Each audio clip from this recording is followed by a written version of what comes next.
ప్రభు నామమున అందరికీ వందనాలు. ఈరోజు దేవుని వాగ్దానము ఏమనగా, రోమేలకు రాసిన పత్రిక 8వ అధ్యాయము 14వ వచనం.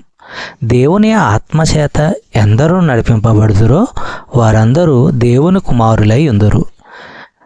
సహోదరులారా, దేవుని ఆత్మ ఎవరిని నడిపిస్తాడో వారే దేవుని సంతానము. దేవుని సంతానం అంటే ఆయన ఆత్మ మూలంగా పుట్టినవారు. అంతేకాదు, దేవుని ఆత్మ దారి చూపుతూ ఉండగా వారు అనుసరిస్తారు.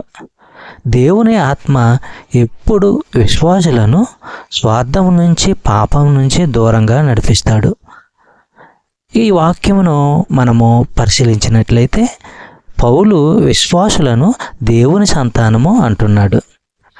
యోహాను సువార్త 1వ అధ్యాయము 12-13 వచనములు మనము పరిశీలించినట్లయితే, ఆయనను స్వీకరించిన వారికి, అంటే ఆయన పేరు మీద నమ్మకము ఉంచిన వారికి దేవుని సంతానం కావడానికి ఆయన అధికారం ఇచ్చాడు.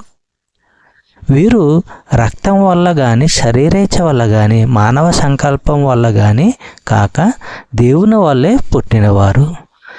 చెప్పబడిన వాగ్దానము దేవుడు దీవించి ఆశీర్వదించును గాక.